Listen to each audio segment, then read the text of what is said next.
Does anybody want to chant the Dhyana shlokas?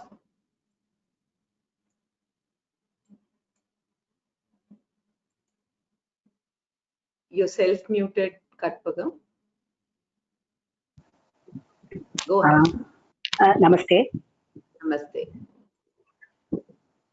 Om Parthaya Pradibodhitam Bhagavata Narayanena Swayam Vyasena Kratitam Purana Munina Madhye Mahabharatam Advaitam Amritavarshini Bhagavatim Ashtadashadhyayinim Ambat Pamanusandadhami Bhagavat Gite Bhavatkeshini Namostute Vyasa Vishala Buddhe Pullarabindayat Patsanet Yena Tvaya Bharata Taila Purnaha Prajwalito Jnanamaya Pradipaha Prapanna Parijataya Totra Vetraika Panaye Jnana Mudraya Krishnaya Gita Mritaduhe Namaha Vasudeva Sutam Devam Kamsa Chanuramardanam Devaki Paramanandam Krishnam Vande Jagadgurum Bhishmadrona Tata Jayadrata Jala Kandhara Nilotpala Shalyagrahavati Kripena Vahani Karnena Velakula Ashwattama Vikarna Ghora Makara Duryodhana Vartini Sotirna Khalu Pandavai Rananadi Kaivartaha Keshavaha Parasharyavachah Sarojamamalam Geethartha Gandhotkatam Nanakyanaka Kesaram Harikatha Sambodhana Bodhitam Loke Shajjana Shatpateiraharaha Pepiyamanam Muda Bhuyat Bharata Pankajam Kalimala Pradvamsi Nasteyase Mukam Karoti Vachalam Pangum Langayate Girim Yatkripa Tamakam Vande Paramananda Madhavam Yam Brahma Varunendra Rudra Marutaha Stunmanti Dipkistavaihi Vedaihi Sanka Padkramopanishadhair Gayanti Yam Samagaha Dhyana Vastita Tadgatena Manasa Pashyanti Yam Yoginaha Yasyantam na viduhu suraganaha Devaya Tasmai Namaha. Shri Hari Namaha. Namaste. Dhanyavadaha Bhagini.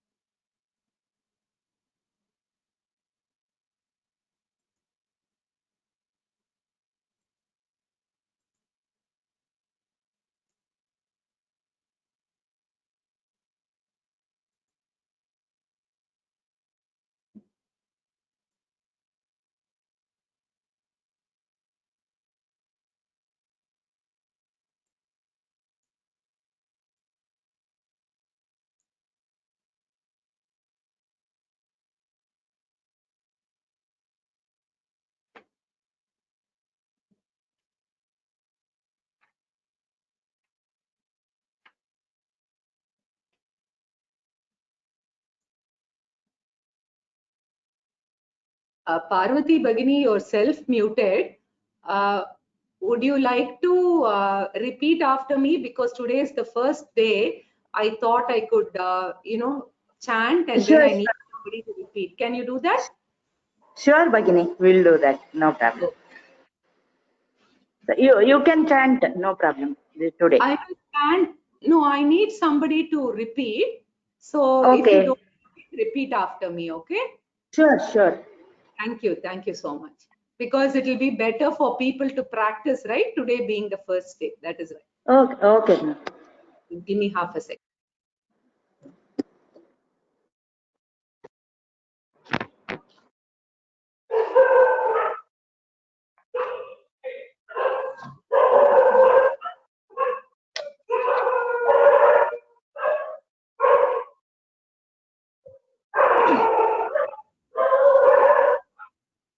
So I think there's a lot of noise on the other end. Okay, I think I will just chant. It's okay. It's fine. Okay. This is actually a portion which is addressed by Arjuna. Arjuna addresses Krishna. Okay. So it is as a devotee, we are chanting the same set of shlokas.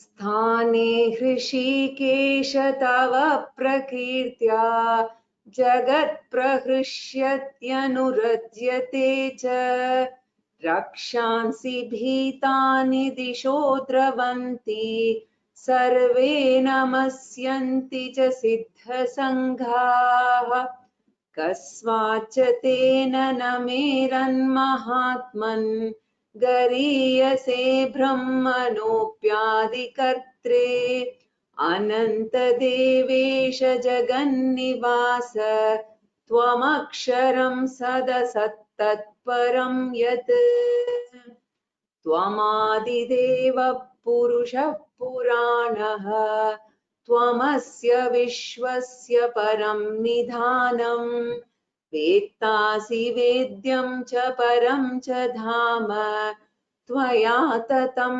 विश्वमनन्तरूप वायुर्यमोऽग्निर्वरुणः शशाङ्कः प्रजापतिस्त्वं प्रपितामहश्च नमो नमस्तेऽस्तु सहस्रकृत्वः पुनश्च भूयोऽपि नमो नमस्ते नमः पुरस्तादत पृष्ठतस्ते नमोऽस्तु ते सर्वत एव सर्व अनन्तवीर्यामितविक्रमस्त्वं सर्वं समाप्नोषि ततोऽसि सर्वः सखेति मत्वा प्रसवं यदुक्तं हे कृष्ण हे यादव हे सखेति. Here when we pronounce, it should be sakheti matva prasabhai yaduktam he krishna he yadava he sakheti. That's because of the sandhi rule. Prasabhai yaduktam ajanata mahimanam tvedam maya pramadat pranayena vapi yacchavaha sartha मसत्कृतोऽसि विहारशय्यासन भोजनेषु एको तवाप्यच्युत तत्समक्षं तत्क्षामये त्वामहमप्रमेयम् पितासि लोकस्य चराचरस्य त्वमस्य पूज्यश्च गुरुर्गरीयान् न त्वत्समोऽस्तभ्यधिकः कुतोऽन्यः लोकत्रयेऽप्यप्रतिमप्रभाव तस्मात् प्रणम्य प्रणिधाय कायं प्रसादये त्वामहमीशमीड्यम् पितेव पुत्रस्य सखेव सख्युः प्रियः प्रियार्यार्हसि देव सोढुम्. Again here it is priyah priyayar hasi deva sodum because of upatmanya hadar, so you have to be careful in the pronunciation. So these are the verses that we will chant as long as the chapter 11 is going on. So we will start the class, as I said, at 8:20 instead of 8:25.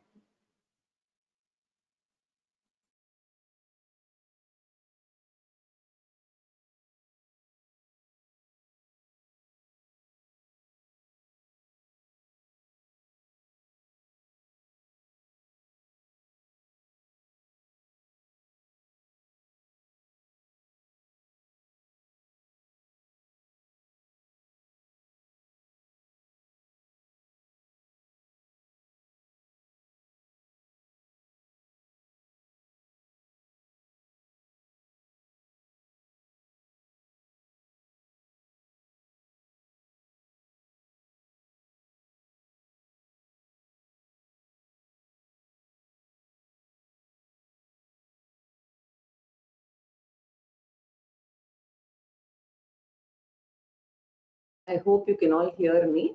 I will see if I can put in the 2-line meaning for each of these shlokas and put it up on the site maybe tomorrow, so that you can also read the meaning. We will be covering it as part of chapter 11, so I will do that also.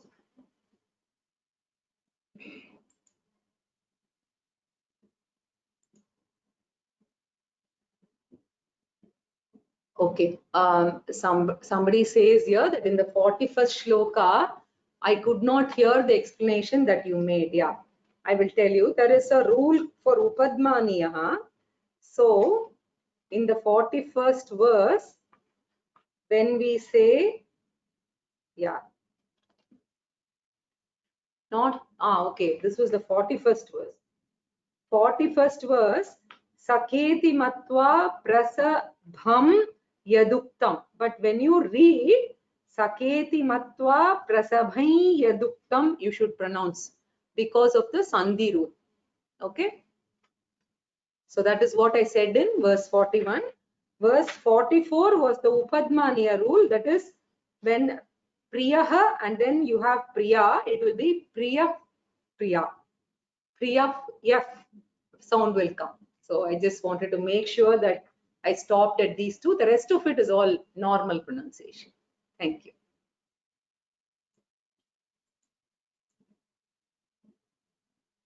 Sadashiva-samarambham Shankaracharya-madhyamam Asmadacharya-paryantam Vande Guru-paramparam. Om.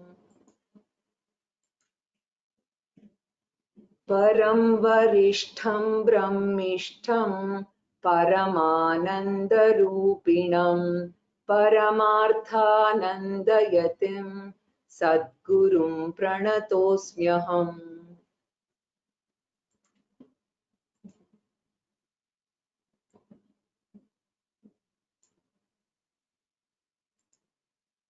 So having completed the 10th chapter of the Gita, now we will enter into the 11th chapter, a significant chapter of the Gita titled Vishwarupa Darshana Yoga.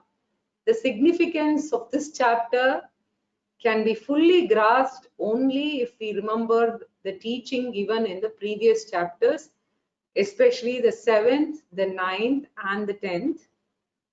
And I must forewarn you that this has been one of the, I would say, most difficult classes for me from a summarization point of view before entering the chapter.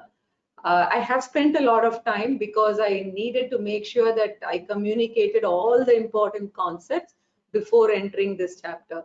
So therefore, my request is you also please follow up after the class. Go back and see whatever I'm saying, whether you're able to relate to it as far as the different chapters go. Okay. So the 8th chapter alone was an odd chapter. We won't get into it now because then we'll get lost. But otherwise, the 7th, 9th, and 10th chapters are progressively developed chapters. The culmination of the teaching given there is presented in this chapter. Therefore, we should have that background in mind, right? Very important point. Right from the 7th chapter, that is the Madhyama Shatkam, Lord Krishna has been presenting Ishvara, Bhagavan, as the cause of the universe. Now, whenever we talk about the cause, we should remember the cause is twofold. One is Nimitta Karanam, the intelligent cause, and the other is Upadana Karanam, the material cause. Okay. And the common experience that we have is experiencing the product is not experiencing the intelligent cause. We will dwell on this, okay? This is the common experience. Experiencing the product is not experiencing the intelligent cause. So in the case of Nimitta Karanam, the intelligent cause, right, it is responsible for the creation, but the intelligent cause is always away from the creation. To remember the example, right, there is a carpenter, right, who is an intelligent cause, right? I put in this animation because the intelligent cause uses the brain, right, and the creative power, right, to do some work, right? So he is responsible for the product of the furniture, and after the furniture is made, right? So he works on the wood and converts it into furniture, right? And after the furniture is made, the carpenter is not going to be with the furniture all the time. So if carpenter and furniture are non-separable, right? What will be the problem? Suppose the carpenter and furniture are non-separable, what will be the problem? Whenever you get the furniture, the carpenter will also come home with the furniture, which nobody wants, right? So therefore, the important point we have to remember is the intelligent cause and the product are always two separate things. Therefore, they need not be in one place. And not only that, experiencing the product is not experiencing the intelligent cause, right? So when I am experiencing the furniture, certainly I am not experiencing the carpenter who made it. Therefore, if I have to experience the carpenter, then I have to put in separate effort to find out where he is, and if he is alive, right? That too. Then I can have a separate experience. I need to know if he's alive, where can I find him, and then I have to have a separate experience of the intelligent cause. So in the case of intelligent cause, Karya Anubhava and Karana Anubhava are always two separate Anubhavas, right? Because Karyam and Karanam are different. Carpenter is not the furniture. Similarly, a potter is not the pot, right? Goldsmith is not the ornament. The architect is not the building. The cook is not the vegetable. Thank God. Otherwise, we'll have to eat that cook too, right? So similarly, note this now. Similarly, if Bhagavan is the intelligent cause of the creation, only then Bhagavan, after creating the world, right? If Bhagavan is the intelligent cause of the creation and he is only creating the creation, then Bhagavan, after creating the world, must be somewhere else. Same analogy, right? So here is, you have Nimitta Karanam, that's the intelligent cause. Then you have a material cause on which the intelligent cause works and converts it into Karyam. So the same analogy when you extend, right? So Bhagavan is the intelligent cause of the creation, right? He has used some raw material and he has converted it into the creation. So he must be somewhere else. So naturally, you will have to have Ishvara Darshanam as a separate effort, because experiencing the world cannot be experiencing Ishvara. Analogy, right? The same analogy. So if Bhagavan is the intelligent cause only, right, which is what most people take, then they always imagine Bhagavan is elsewhere. The world is here, world experience is different, Bhagavan experience is different. This is the fundamental assumption of all the bhaktas who accept God, right? Now, in the 11th chapter, through this build-up, Lord Krishna wants to demolish this misconception. He wants us to understand, right, that this is a very, very serious misconception, because we are conditioned by what we see around us. The pictorial representation here is showing how our mind is conditioned, right? Therefore, we expect Bhagavan also to be sitting somewhere in Vaikunta, right, in Ksheerasagara, and actually doing this creation, right? So we are conditioned to think that way, and this is a serious misconception Bhagavan is saying, right? And we always assume that Bhagavan is an intelligent cause, right?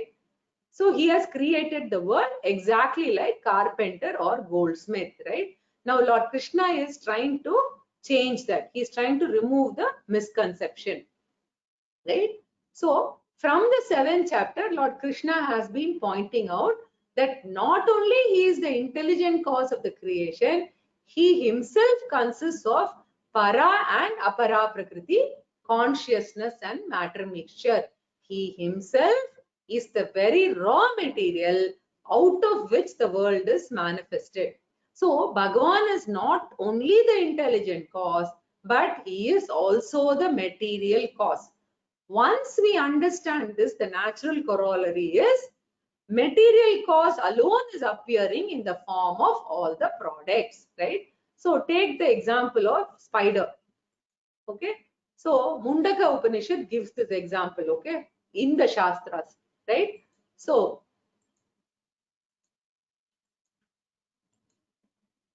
यतोर्ननाभिः सृजते गृह्णते च यथा पृथिव्यमोषधयः सम्भवन्ति यथा सतः पुरुषात् केशलोमानि तदाक्षरात् सम्भवतीह विश्वम्. This is from Mundakopanishad. So the meaning of this is, just as the spider creates and withdraws its web, note here, it is the intelligent cause, the spider, it is also the material cause. The material that's required to weave the web comes from the spider itself, right? So just as the spider creates and withdraws, right? Just as trees are born on the earth, just as hair on the head and the body grow from a living person, in the same manner, the universe is born here out of Brahman. So Bhagavan is the intelligent and material cause and appears as the world. This is what Mundaka Upanishad mantra 7 says, right? So there is no distance whatsoever between what we observe here, the product and the material cause that we are observing, right? There is distance between the intelligent cause and the product, but there is no distance between the material cause and the product. When I say this, you will be able to relate. There's no distance between wood and furniture, gold and ornament, brick and wall, fiber and cloth. They are the same, right? So similarly, there is no, the corollary is the material cause itself is the product, right? So there is no distance at all between the product and the material cause. So in the Bhagavad Gita, right from the 7th chapter, Lord Krishna is highlighting this message, which most of the people miss. The message is that Bhagavan is not merely the intelligent cause. More importantly, right, we have to underline, Bhagavan is the Upadana Karanam, right? Bhagavan consists of consciousness principle called Brahman, matter principle called Maya. So consciousness principle called Para Prakriti, right? And matter principle called Apara Prakriti. We saw it at length, right? So therefore, world is a product and Bhagavan is the Upadana Karanam, right? Now, Lord Krishna asked this question, what is the distance between the world and the Upadana Karana Ishvara, right? There is no distance at all, right? It must be very clear for the Gita student, right? There is no distinction between world and God. In causal state, world is called Bhagavan. In the effect state, Bhagavan is called world or Jagat. So world and Bhagavan are two words, but only one and the same essential substance. Wood and furniture are two words, but both of them are one and the same only. Nama Bedaha is there, Natu Vastu Bhedaha, right? Bedaha means difference, right? So once I understand Karyam and Upadana Karanam are one and the same, then Karya Darshanam is Upadana Karana Darshanam, right? Karya Darshanam, product Darshanam is Upadana Karana Darshanam, is the material cause itself. Abharana Darshanam is Swavarna Darshanam, that is the ornament, the sighting of the ornament is, or experiencing of the ornaments is experiencing of the gold too. Furniture Darshanam is wood Darshanam. Pot Darshanam is clay Darshanam. Prapancha Darshanam is Bhagavat Darshanam, right? So wherever there is changing matter, it is Apara Prakriti, Ishvara Darshanam. Wherever there is changeless consciousness principle, it is Para Prakriti or Ishvara Darshanam. Therefore, for Ishvara Darshanam, there is no separate effort required at all, right?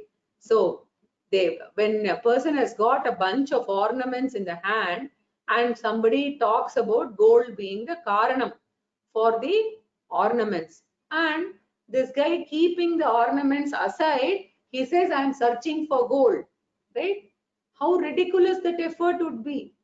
Similarly, right, we are able to relate to this, but we keep aside the world and we want to sit in meditation for Ishvara Darshanam, right? That is the analogy here, right? Very, very important point. This we need to assimilate. It takes time, and over a period of time, we start to look at it differently, and we will see what are the inhibiting factors also for this. Why is it that we are not able to see it this way? So, similarly, Lord Krishna says, negating the world or closing the world, shutting the world off and sitting in meditation, waiting for Ishvara Darshanam is as ridiculous as throwing away the ornaments and meditating for gold Darshanam, right? Therefore, if the previous chapters, 3 chapters especially, that have been well assimilated, we would be able to see the entire universe as what? The manifestation of Ishvara. When a person sees the world as the very body of God, the very world as, the very body of God, and I see divinity everywhere, right? I don't see just in temples, but divinity everywhere.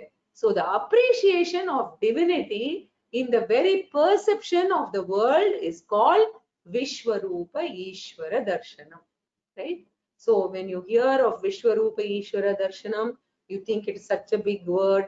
And also if you see pictures, the way it is depicted, right? It is so complex, but this is all it is. This appreciation of divinity in the very perception of the world is called Vishwarupa Ishvara Darshanam, right? In this, the seeker does not see anything new.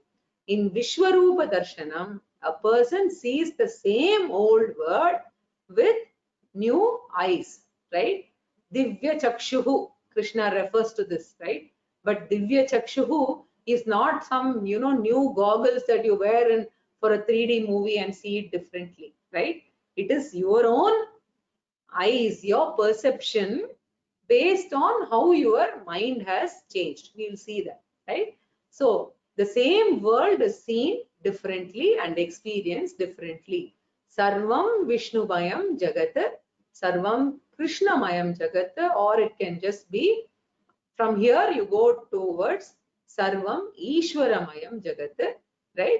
So this is Vishwarupa Ishvara Darshanam, right? So even in all our daily puja, if you carefully note, the training for this transformation is included.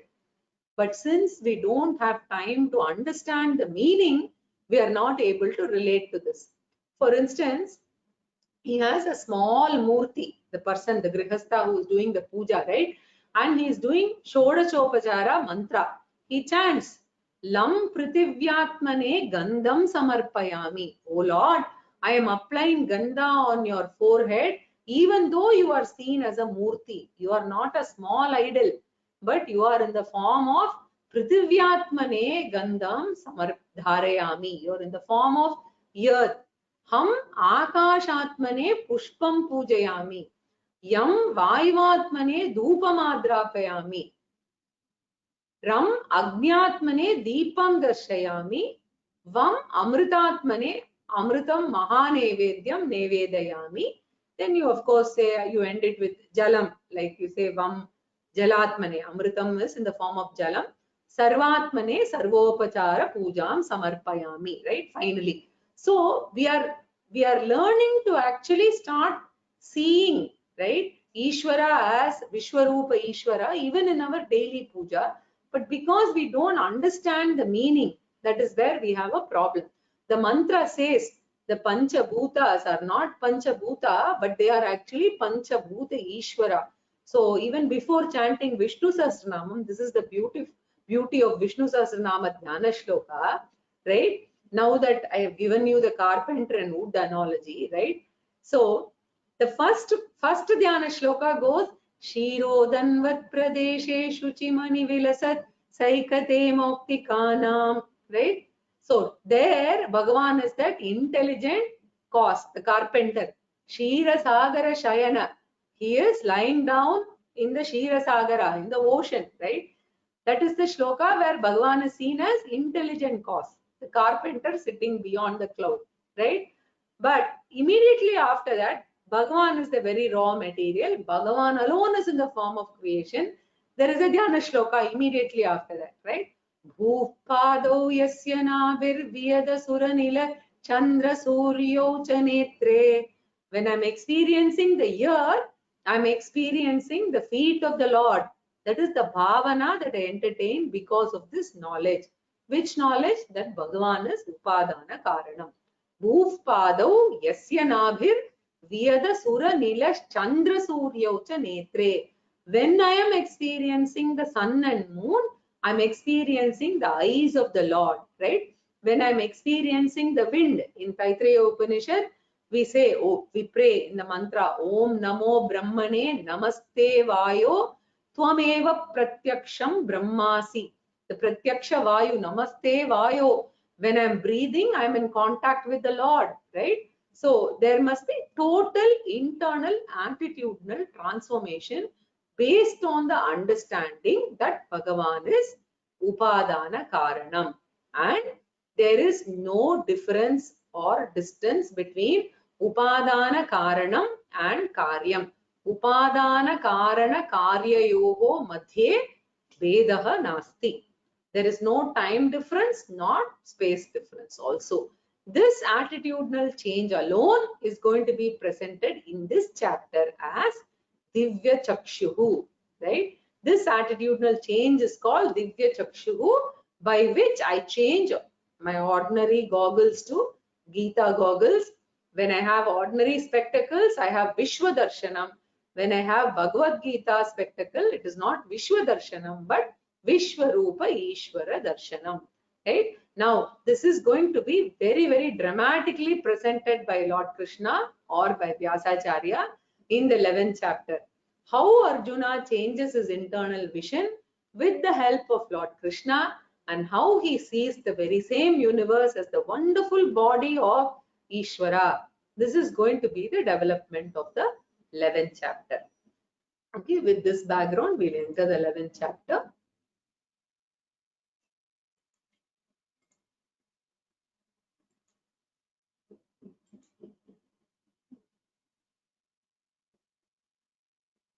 Arjuna Uvacha Madanagrahaya Paramam Madanugrahaya Paramam Guhyamadhyatma Sangitam Yatva Yoktam Vachastena Mohoyam Vigato Mama. So Madanugrahaya Paramam. Okay. So Arjuna in these two shlokas, the first and second shloka, is summarizing the teaching that he has received up to the 10th chapter. Right? Swamiji always says, in fact, in the traditional Gurukulas, the Shishya will have to regularly summarize the previous class, right? So here, obviously, Swamiji used to try hard and summarize, and I think he does a great job because he doesn't use PowerPoint, so he has to somehow make it so brief that we understand also in a short while when he's reintroducing the the subject. But here, of course, since I had the benefit of PowerPoint, so I could do that. So always the onus of summarizing fell on the student in the Gurukula, right? So here Arjuna is doing such an effective job of that, because another thing is he's the only student, and if he doesn't summarize, Lord Krishna will not be able to understand whether Arjuna has understood the message or not, right? So since the Guru cannot see, right, and Arjuna is a traditional student and the Guru has only one student here, so in these two shlokas he summarizes all the previous chapters. So based on this only, we are also dividing the Gita into 3 sections. The first 6 chapters are dealing with Jiva Swarupam, the essential nature of Jivatma. The next 6 chapters, 7 to 12, is Ishvara Swarupam, the essential nature of Ishvara. And the last 6 chapters are dealing with Aikyam, the oneness of Jiva Swarupam and Ishvara Swarupam. Okay. So, like the essential nature of wave and the essential nature of ocean, right? Though one is so small and the other is so big, both the essential nature is water only. Similarly, Jivatma's essence and Paramatma's essence is Atma only. So, Jivatma, Paramatma, Aikyam, that's going to come in the 13th chapter, right? Till now, we have completed Jiva Swarupam and we are midway through Ishvara Swarupam. So, hey Krishna, in this first 6 chapters, you gave the essence of the individuals. Therefore, he says, Madanugrahaya, Anugrahaya, Mat Anugrahaya, for blessing me, for uplifting me from the mire of Sansara, right? We should remember the background because it is in the battlefield and in chapter 2, right? Verse 8, Arjuna, what did he say? Nahi prapashyami mamapanudyat yachokam indriyanam avapya bhumavasa patna murdam rajyam suranam api chadipatyam. He dropped the bow and arrow and said, my sorrow is so deep that I don't think getting anything life will be a compensation for this sorrow. So it is with this Sansara experience that Arjuna has asked for blessings, right? And therefore he says, for blessing me and uplifting me from samsara, paramam adhyatma sangitam. Adhyatma means jiva swarupam, right? So if you remember the second chapter, Lord Krishna started with a big bang. He started directly with what is Atma from the 11th verse up to 25th verse. We saw Najayate, Mriyate, Va and all. And in this, Atma's features were mentioned. Mainly 7 features. Atma Nityaha, Atma Satyaha, Akarta, Abhokta, Sarvagataha, Nirvikaraha, right? This in second chapter he introduced, right? So that is said here. Adhyatma Sangitam Jiva Swarupam Tavam Pada Lakshyartaha. Here, for students who understand, Jiva Swarupam is referred to as Tavam Pada Lakshyartam. Basically, Tvam Pada Lakshyartam, and which is Guhyam. So, Jiva Swarupam, which is Guhyam, which can never be understood by our effort because the observer can never be observed. Because you must understand, Jiva Swarupam is Atma. Atma can never be observed by the observer because the observer is the Atma. Therefore, I have no way of knowing my nature. As I've often said, right, with these eyes, I can see everything else except the eyes themselves. Similarly, I, the Sakshi Chaitanyam, can experience everything but I, the experiencer. The observer can never be observed, right? Therefore, it will be an eternal secret unless it is taught by the tradition. The teacher gives this through a traditional way of teaching. That's the only way we can understand this. So it is Guhyam. Guhyam means secret, right? Secret knowledge, right? Therefore, the secret knowledge that I am the Atma, right? Tvaya Uktam has been taught not only in the second chapter. In fact, if you want to actually go back and do a cross-referencing, you will have work for about a week. That much of, study you will have to do to pick all these verses from various chapters. Now, what I did was I have picked them up and I have put them in the next few slides. So it might be worthwhile for you to go back and refer. We'll quickly go over them. So if you take the third chapter, Prakrite Kriyamanani Gunai Karmani Sarvashaha Ahankara Vimudatma Kartaham iti Manyate Tattvavittu Mahabaho Gunakarma Vibhagayoho Gunaguneshu Vartante iti Matvana Sajjate.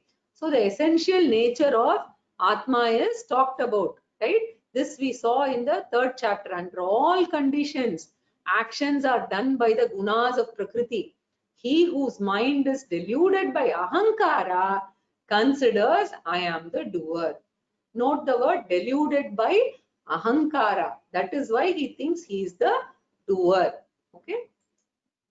In the 4th chapter, from the 18th shloka up to 24th shloka, we again saw this, right?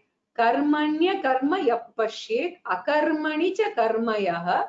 So in fact, I remember I referred to this as a naughty, K-N-O-T-T-Y, and a naughty shloka, right? Sa buddhiman manushyeshu sa yuktah kritsna karma krita. I also gave you the reason why Vyasacharya makes such, shlokas, so that Lord Ganesha will, spend some time in understanding the meaning and writing, so that, in the meantime, Vyasacharya can compose the other shlokas, right? That is why I gave you this example when I was going through this 18th verse, right? So, he who sees actionless of the self in the action of the body, and he who sees potential action in the inaction of the body is wise among men, right? He is a yogi who has accomplished everything. Please try and go back and refer to these sections, at least these shlokas in particular, okay? And then 419, we saw that is also a very, very important shloka on the wise person, right? He whose actions are all free from desires and fancies and whose actions are burnt by the fire of knowledge, sages call him wise, right? And then gata sangasya muktasya jnanavastita chetasaha, right? This also we saw in the 4th chapter.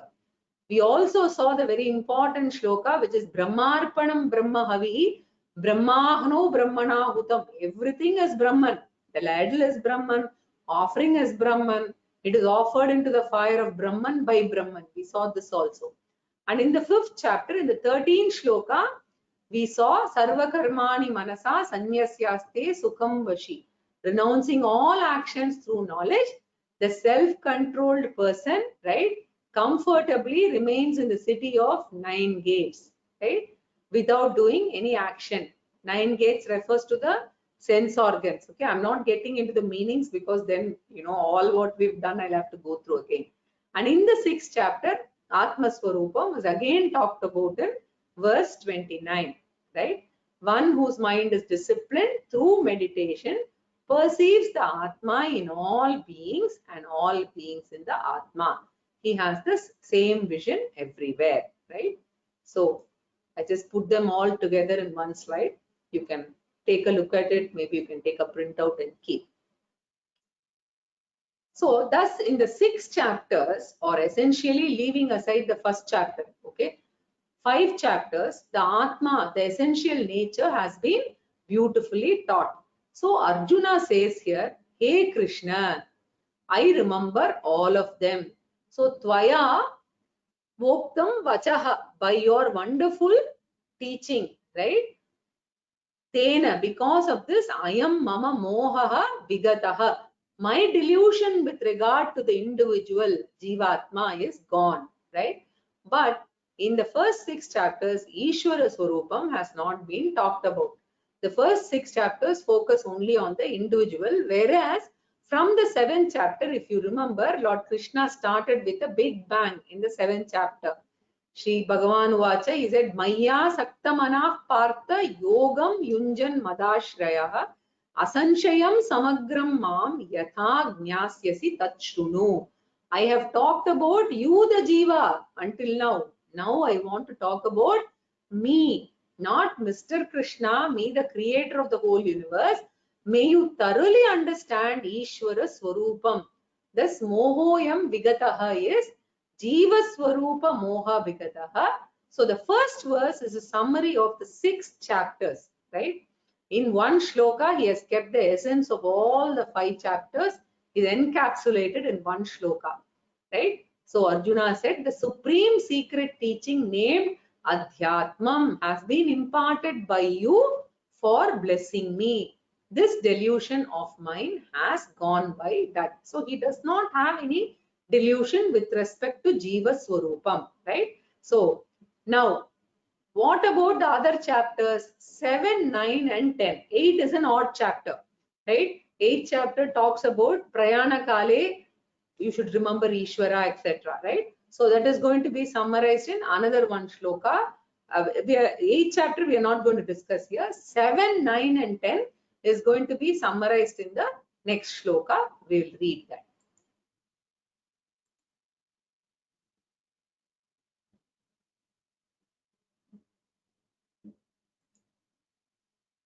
भवाप्ययौ हि भूतानां भवाप्ययौ हि भूतानां श्रुतौ विस्तरशो मया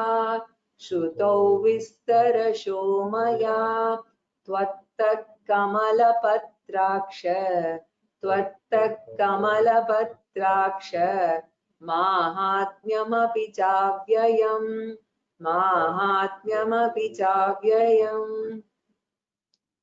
Again, lots of references here. So I put down the references of the classes itself here. You can take a look at it. In the first line, he summarizes chapter 7 and 9, right? So what is the summary of 7 and 9? Bhagavan is both the intelligent cause and Bhagavan is the material cause also. And from Bhagavan alone, the entire world has emerged. The world does not exist separate from Bhagavan. So therefore Arjuna says, Hey Kamalapatraksha, O Lord, with beautiful eyes like the lotus petals, right? He's enjoying the beauty of Krishna also, right? So from you, I learned elaborately what is Paraprakriti, what is Aparaprakriti, and what were the main differences that we saw. Paraprakriti is consciousness without change, attributes and divisions, and Aparaprakriti is matter principle with changes, attributes, which is continuously changing attributes and is subjected to division. So this mixture Lord Krishna describes, right? Bhumirapo nalo vayuhu kammano buddhirevacha. He spoke about it at length, right? Earth, water, fire, air, space, the cosmic ego, the cosmic intellect, and also the unmanifest. This is my nature, which is divided eightfold. Please remember this eightfold. We did this for your reference in the webinar class 42, chapter 7, session 2. We discussed creation in detail, right? If you go back there, you can see this, right? What was the order of creation, etc. I spent some time there explaining, right? So thus he described, right? He talked about both para and apara, and now they are manifesting, right, as the changing material universe Aparaprakriti and the changeless observer Paraprakriti. So the universe is a mixture of para and Aparaprakriti. So Lord Krishna demonstrated, and thereafter he said the Vishwarupa seed is basically, he had put in the Vishwarupa seed in the 7th and 9th chapter itself, because the 11th chapter was coming up anyway, right? So he also said, if you remember, Arjuna, when you're drinking water, the unique taste which quenches your thirst, and when you appreciate its glory, right? That is also myself, like Arjuna, that is myself. He says, Rasoham apsu kaunteya prabhasmi shashi surya yogo. Right? Oh Arjuna, I am the taste in the water. I am the radiance in the moon and sun. In chapter 7, verse 8, he said this, Rasaha ahamasmi. And then the light and the sun and the moon I am, right? So, aham, then later in the 9th chapter, Krishna said, aham karkraturaham yajnaha swadaham aham aushadam, right? Mantroham ahamevajyam aham agniraham bhutam. I alone am the ritual prescribed by the Shruti. I am the ritual prescribed by the Smriti. The mantra you are chanting, right? And then you offer your oblation into the fire. That is not different from me, the Bhagavan, right? So all of them are me only. Thus the seed for Vishwarupa was already planted by Lord Krishna in chapters 7 and 9. So Arjuna says that I have grasped all these messages. It's not that I have not grasped all these messages. Bhutanam means all things and beings, both sentient and insentient. Bhava apyayo, right? Bhava and apyaya means emergence and dissolution. Bhava apyayo, right? That is Srishti and Pralayam, right? And in the Upanishad, the example given is dream. Out of ourselves, the entire dream world, dream time, dream space, all of them emerge, right? Now, dream is real or unreal? Should never answer the question, because for a dreamer, dream is not a dream in dream. You have to remember this. For a dreamer, dream is not a dream in dream. Just as the dream is projected by everyone, right? It moves about for some time, even though the dream lasts for hardly 90 seconds maximum, maybe, right? So every dream lasts just for that much time. But within that time, we get married, we have children, we have grandchildren, we do foreign tours, right? We do cruises, everything is done, right? Exactly like that, Ishvara with Maya Shakti, out of himself has projected this world, and unto himself he resolves, right? So this world is also nothing different, and it is only thing is here the super waker called Bhagavan is involved, right? We are all simple wakers, Bhagavan is super waker. So Bhagavan, here you see Bhutanam Shrutau, right? Shrutau means having been heard. Now here there is an important point in case there are Sanskrit students here who are interested in the Vyakarana aspect here. Shrutau here is not Saptami Vibhakti, okay? This is Akaranta Pullinga Shruta Shabdaha. So it is Pratama Vibhakti Dvivachanam, right? Associated with Bhavapyayau, because that is also Dvivachanam, right? So therefore Shrutau Bhavapyayau, right? And Shrutau is, of course, it is past passive participle. In Sanskritam it is called Shatru, right? So the others can ignore this. So Bhavapyayau and Shrutau both are Prathama Vibhakti Dvivachanam, right? So both Srishti and Pralayam have been heard by me from your mouth. This is the summary of 7 and 9. Now he wants to summarize 10th chapter, right? Because we are in the 11th chapter now. Therefore, he summarizes the 10th also in 2 words.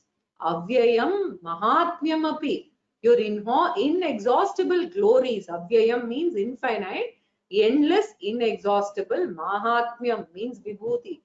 Right? That's why the chapter is called Vibhuti Yoga, or you can even call it Mahatmya Yoga, right? So now intellectually, I know that world is Bhagavan, right? The logic is very clear. I intellectually know world is Bhagavan. Now the question is, am I able to have this reverence and the divinity attitude when I experience the world is the question. Now Arjuna feels, I don't think of God. In fact, God goes away when I experience the world. When I am in the temple, it's fine. The moment I come away, the world is different, God is different. I am not able to experience the divinity. There seems to be some block between my understanding and my experience. There seems to be some gap. You should help me to remove this gap so that when I experience the world, I should have as much joy as going to Tirupati, standing for several hours, and amidst all the Jaragandi, having a glimpse of the Lord. I must have the same joy, right, when I experience the world. Very tough. Okay, that is Vishwarupa Darshanam, right? So I have only Vishwa Darshanam, not Vishwarupa Ishvara Darshanam, right? So in fact, Dayananda Swamiji, I believe, says there is a bhajan, right? I also don't know Telugu. Swamiji also doesn't know Telugu. It goes Akkada unde Pandurangudu, right? But ikkada unnaru, right? So they, after saying that Panduranga is everywhere, right? So the Panduranga who is there in Pandharpur is here itself. The Bhaktas ask, when can I go to Pandharpur, right? So that is the contradiction in the understanding or the gap, right? So I need to go to Pandharpur to have darshan of Panduranga. Is that misconception, right?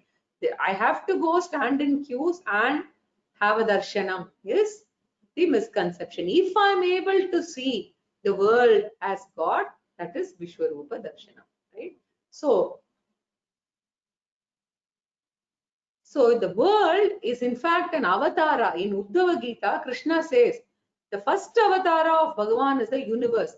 Rama came, went. Krishna came, went. But the world, the Jagat as avatara is always there permanently, right? At least up to Pralayam, okay? So Pralayam to Pralayam, the world is there. We have successfully disowned and missed that. So Arjuna says, hey Krishna, at least hereafter I must be able to appreciate. I may go to a temple, but I should be able to enjoy the Lord in the creation also. For that, may you bless me. This is going to be Arjuna's request. Evametatyatattvam evametatyatattvam atmanam parameshwara atmanam parameshwara drashtumiccami te rupam drashtumiccami te rupam aishwaram purushottama aishwaram purushottama. So we saw earlier that gold alone appears as ornaments, right?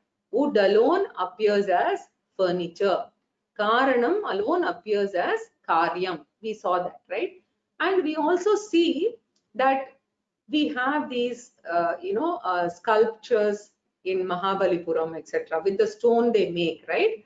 And then what happens is they bring these sculptures, right? And what do they do in the temple, right? They actually do something called the Prana Pratishta and the Kumbhabhishekam, right? And then the stone is fixed there with Ashtabandhanam, etc. And then they create the temple, the rituals, etc. There is an ambience created, and thereafter, gradually, when I look at the stone, in Mahabalipuram, when I see the stone, I see it as a stone.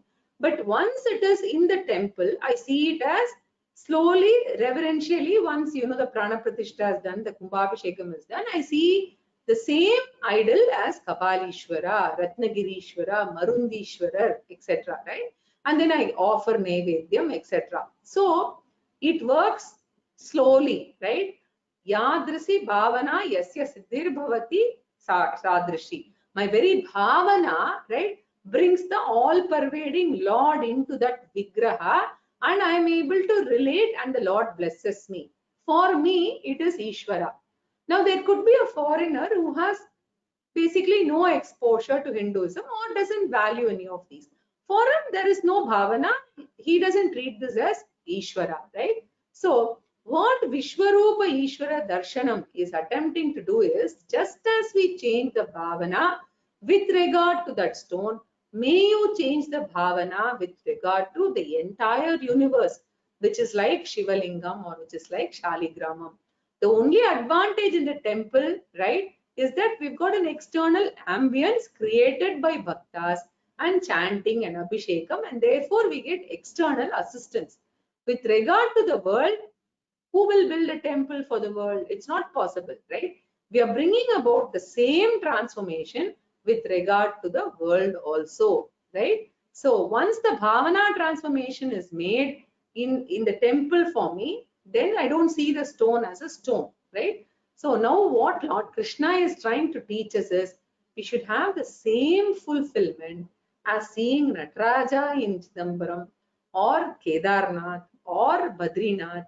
Can we bring about the same attitudinal change when I am seeing the sun, moon, stars, the ocean, the tree, later on people and different people, and finally at some point in time mosquitoes, virus, etc. Right?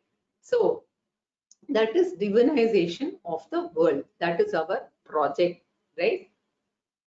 So there are two factors in this divinization project, very, very important. For this divinization, which is called Vishwarupa Darshana, two factors contribute, okay? Now the first factor is the clear understanding of the definition of Ishvara as the Jagat Karanam, right? Which has been developed in 7, 9 and 10 chapters. We have spoken enough about it. It is an intellectual appreciation, right? That Bhagavan is Jagat Karanam, right? And he is also the manifestation. So the Bhagavad Karyam, the world is Bhagavan's Karyam and it is the manifestation of the Lord. This understanding is a very, very important factor. So Jnanam plays an important role. Jnanam as Ishvara, understanding of Ishvara as the Upadana Karanam, right? So, and of course, it is a mixture of two Prakritis, Para and Apara Prakriti, that we must remember. The second more important factor is this. If Bhagavan is the Karanam and everything is manifestation of Bhagavan, everything in the creation belongs to whom? To Ishvara alone. So, Ishvara alone is the genuine owner of everything. Claiming the ownership of anything is trespassing into the territory of Vishwarupa Ishvara. Encroachment, systematic encroachment, right? That is what we are doing. When I have the ownership with regard to certain things in creation, that becomes an obstacle for Vishwarupa Darshanam. In the Shastra, this ownership, right, is divided into two. Okay, in the Shastra. What are they? Ahankara in the form of ownership. That is when I claim my body and mind as me or mine, it is called Ahankara. Now, according to me, still worse is Mamakara, which is my family, all the Pancha Anatmas, right? My family, my possessions, my profession, my wealth, right? All of those comes under Mamakara, right? So, these two become an obstacle to appreciate Bhagavan as everything because of few things we are chipping off from the Lord and then we say everything is Bhagavan, but these few are mine, right? Right? I have so many acres of land, the rest is all Bhagavan. So we are sort of stripping away a portion of Bhagavan's property and claiming it as mine, claiming ownership, right? So Ahankara and Mamakara we have to renounce and that is termed as Sannyasa. So in Kaivalyopanishad, if you see when during Bhiksha, when Swamijis or Sannyasis come, we chant na karmana na prajaya dhanena tyagenaike amritattva manashuhu parena nakam nihitam guhayam vibrajate yadyatayo vishanti. It is through renunciation that a few seekers have attained immortality, not through ritual or progeny, right, or through wealth. So sannyasis attain this immortal self, here it's referring to Jnani sannyasis, which shines beyond the heaven and which resides in the heart, right? So sannyasa is basically mentally renouncing. Swamiji always says, don't think you have to, renounce your house, your family, everything. No, right? Temporarily at least hand over everything to Bhagavan. That attitude, right? That I don't have ownership or controllership is renouncing the Ahankara and Mamakara. When these two are gone, my colored vision disappears. Without attachment to anything, without ownership of anything, I've got an eye which is objective in nature without colored vision. I see everything, right? So, in fact, Swamiji often quotes this from Subramanya Bharati's very famous poem, Kakkai Shiraginile Nandalala, right? Kakkai Shiriginile Nandalala, Nindran Kariya Niram Tondrudaye Nandalala. Even the black in the crow is also worthy of appreciation. Everything is worthy of appreciation, right? So anything you can admire and they can shed emotional tears because everything is the vibhuti of the Lord, right? So very important. So the first factor is understanding of Ishvara as the Upadana Karanam. And the second factor is Ahankara, Mamakara, delusion, right? When we have these two factors, our ordinary eyes will have a different attitude, right? This eye, which has got these two favorable factors, right, is termed Divya Chakshuhu, right? So what do I require? Divya Chakshuhu. The definition of Divya Chakshuhu is inner knowledge plus inner renunciation, right, that is Divya Chakshuhu, and I look at the world as Bhagavan only. Now Arjuna's problem is he has Jnanam because he has heard 7th, 9th and 10th chapters. Jnanam is there, but Arjuna has the second factor missing. How do we know that he has the second factor missing? That is the first chapter. What did he say there? He said, Mai Bhishma, Mai Drona. He had the strong Aham Mama. Therefore, Arjuna is not able to have Divya Chakshuhu, right? So now Arjuna asks, how can I have the darshanam of Vishwarupa? Right? Look at the shloka here. Yathatvam atmanam atta. Right? Just as you described yourself as everything, right? In 7th and 9th chapter, you have described yourself Atmanam, Sachidananda Atma, right? Hey Parameshwara, Te Rupam, your Vishwarupam, Aham Drashtumichami, I want to see, because I don't have Divya Chakshuhu. Divinizing eye is called divine eye, right? I want to see that Vishwarupa Ishvara, that divine form. Manyase yadi tachakyam, manyase yadi tachakyam, maya drashtumiti prabho, maya drashtumiti prabho, yogeshwarattato me tvam, yogeshwarattato me tvam. Darshayatmanamavyayam, Darshayatmanamavyayam. So, tat maya drashtum shakyam yadi manyate. You can understand, oh Lord Krishna, suppose you think I am a qualified candidate for enjoying this Vishwarupa darshanam, tat means Vishwarupam. Drashtum shakyam yadi, if you think I am qualified for that, then Atmanam avyayam darshaya. Right? Avyayam means the inexhaustible form of yours. Please show me, right? The inexhaustible Vishwarupa of yours, Darshaya. May you show me, hey Yogeshwara, O Lord of Yoga. The yoga here means Maya Shakti. You have got the Maya Shakti with which alone you are appearing in this world in the form with all these wonderful forms, right? So in fact, there is a story that Lord Shiva appeared in the extraordinary form and Brahmaji went to look at the head and Vishnu went down to the feet.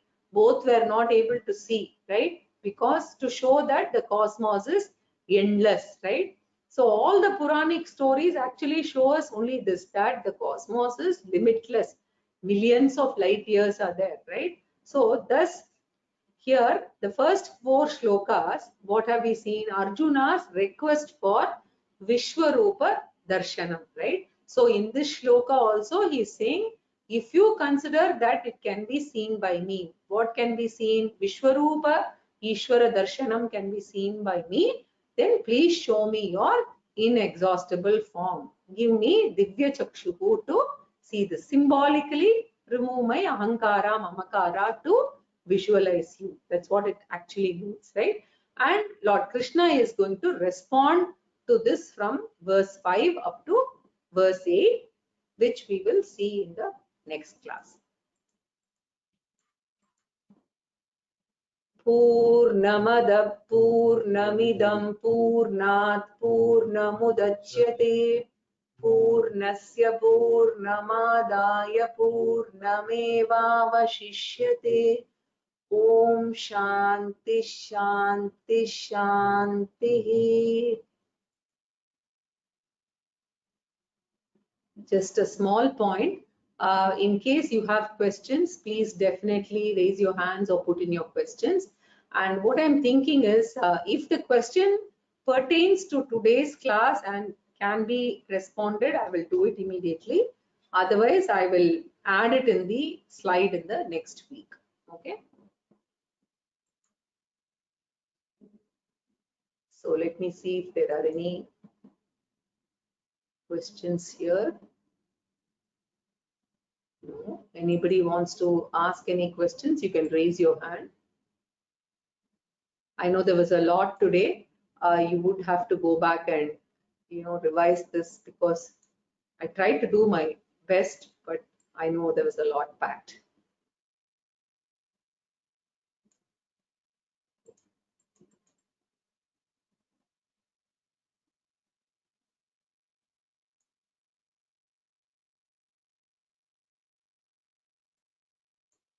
There are no questions here. Okay.